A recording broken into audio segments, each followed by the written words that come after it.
This is Randy Bell with the Courier podcast, the place to come for the latest Clinton news.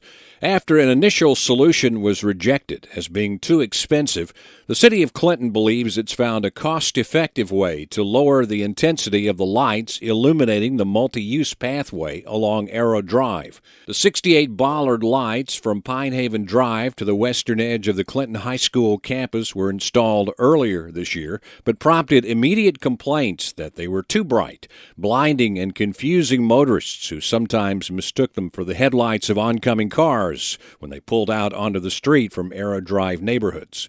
The city looked at the possibility of using louvered fixtures to direct the light downward, but was shocked that it would cost $550 per light to replace the fixtures.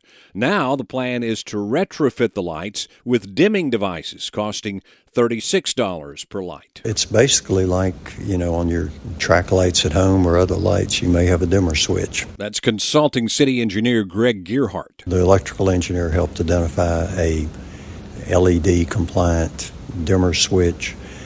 He calculated how much they could be turned down and still project out onto the pathway the required foot candles per square foot. That's a measure of illumination. Gearhart says they've already been tested, with the city buying a couple of those devices and installing them on two of the lights near the Clinton High School campus, dimming them to the lowest level that still met the illumination requirements. Looked at it and judged that it's going to be a big help. Clinton Public Works employees will install the dimmers on the 66 other lights along the pathway, and 142 lights to be added from the high school to Traceway Park will have the dimmers built in. The Board of Aldermen at its meeting November 12th voted to advertise for bids on that project, which is being partly funded by an MDOT grant. Those bids will be opened on January 7th, and the installation of the additional path lights is expected to get underway in March or April, with the contractor having 86 working days to complete that project.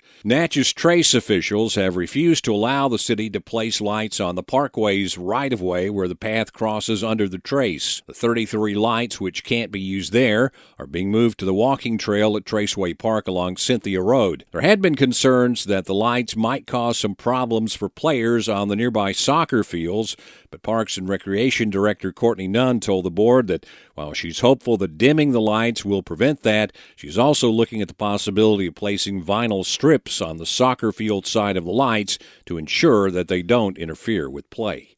I'm Randy Bell.